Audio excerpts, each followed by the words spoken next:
Isang mapagpalang araw na naman po mga kapatid at muli tayong mag-aaral ng salita ng Diyos. At ang salita ng Diyos natin pag-aaralan atin po tukunin sa Kawikaan, Kabanata 18, talata 13. Ang sabi po dito, ang sumasabad sa usapan na hindi nauunawaan ay taong walang isip, walang bait, walang muwang. Mga kapatid, mga magulang, mga kaibigan, ito po ang salita ng Diyos. Ang papuri, ang pagsamba ay para lamang po sa Kanya. So dito ay paalala ng kawikaan na kung saan mga kapatid na huwag tayong pasok ng pasok sa isang usapan na wala naman tayong kinalaman at hindi natin nauunawaan. Napakalaga na kapag may mga usapan at wala ka namang kinalaman, mas mabuti pang umalis ka na lang, di ba? lalo na siyempre wala ka namang kinalaman doon. Kasi hindi naman kailangan yung presensya mo doon di ba? Mangyayari lang kasi diyan, maraming mga tao mahilig mga ososero lang, no? Mga ochochera. Gusto lang mag-osyoso. Tapos may mga tao pa minsan yung bigla na lang sasagot na hindi naman siya yung kausap. Tapos yung sagot niya malayo naman doon sa pinag-uusapan. May mga tao kasi minsan na yung gusto center of attraction ba? Yung mga feeler, no? Nakakala nila sila mga mahuhusay, magagaling. Iba yung tingin nila sa sarili nila Parang pakiramdam nila lahat ng usapan is in sila, no? In sila, pasok sila, no? May mga ganun talagang mga tao Dapat kasi yung mga ganyan, kunyari, hindi mo alam yung pinag-uusapan, example lang, makinig ka muna, di ba? Makinig ka muna, unawain mo, alamin mo, kung ano ba yung pinag-uusapan nila. Baka mamaya, sagot ka ng sagot, hindi mo pala alam, ikaw pala yung pinag-uusapan nila. Di ba? Minsan napapahiya, di ba? Marami ang mga napapahiya kasi nga hindi nila muna inaalam yung pinag-uusapan. At siyempre ano yun kabastusan yun. Yung bigla ka na lang mag-intervene, di ba? Yung bigla ka na lang papasok, bigla ka na lang magsasalita. Kararating mo lang, may napakinggan ka lang na isang word, isang salita, bigla ka na lang nagbigay rin ng opinion mo, ng nalalaman mo. Hindi naman pala yung talaga yung pinag-uusapan. Yung parang ang labas mo parang yung nasa isang prayer meeting ka o kaya nasa isang meeting o kaya naghahanap sila ng mga donation. Ang problema sa iyo, nakatulog ka, no? Tapos yung narinig mo na lang, itaas yung kamay, di ba? Itaas yung kamay. Bila ka na lang nagtaas ng kamay, no? Kasi nakatulog ka, nakaidlip ka na hindi mo muna inaalam na bakit sinabing magtaas ng kamay. Yung pala, kaya pinatataas ng kamay yung mga tao magdo-donate. Kunyari, magpapatayo ng simbahan o kaya bibili ng mga equipment o kaya sa yung maghahanda ng pagkain.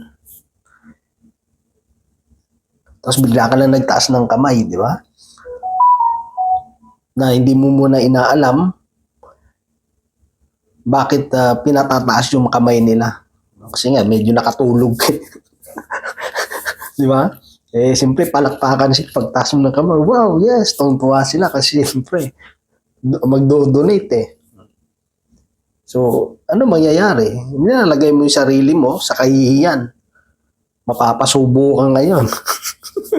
Magkakautang-utang ka. Kasi bakit? Kasi nakakahiya na, napasubo ka na, no? Wala kang pera, pero gagawan mo na ng paraan. Di ba? Kasi, nagkahiyaan na.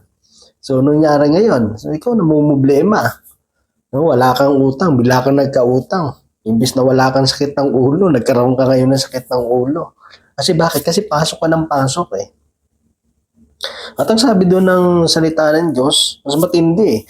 Ang sabi niyo, yung taong sumasabad sa usapan na hindi niya nauunawaan, sabi niyo, isang taong walang isip. Di ba? Okay pa yung hindi nag-iisip eh, pero ito talaga, walang isip eh. Diba? Sabi mo, nag-iisip ka ba? No? Parang may utak ka naman, may isip ka naman, pero hindi mo ginagamit. No? Parang walang isip. May matindi yung ng salita ng Diyos eh. Walang isip. Tapos sabi niya, walang bait. Hallelujah.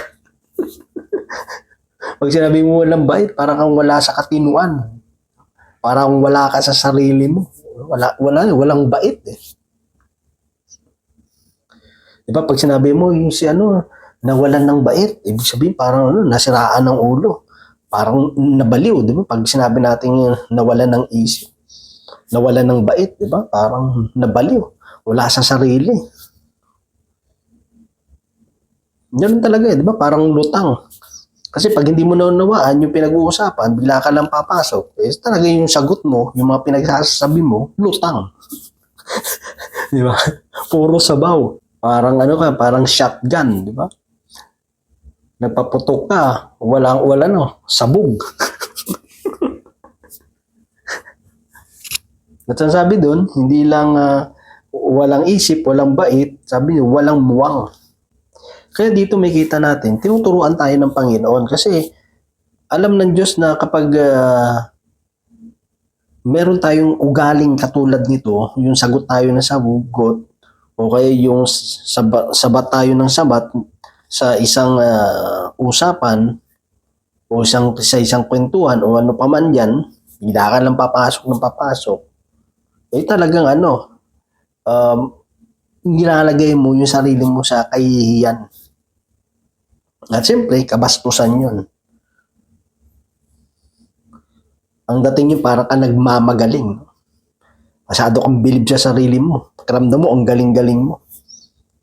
Pero hindi mo naman naunawaan yung pinagsasabi mo.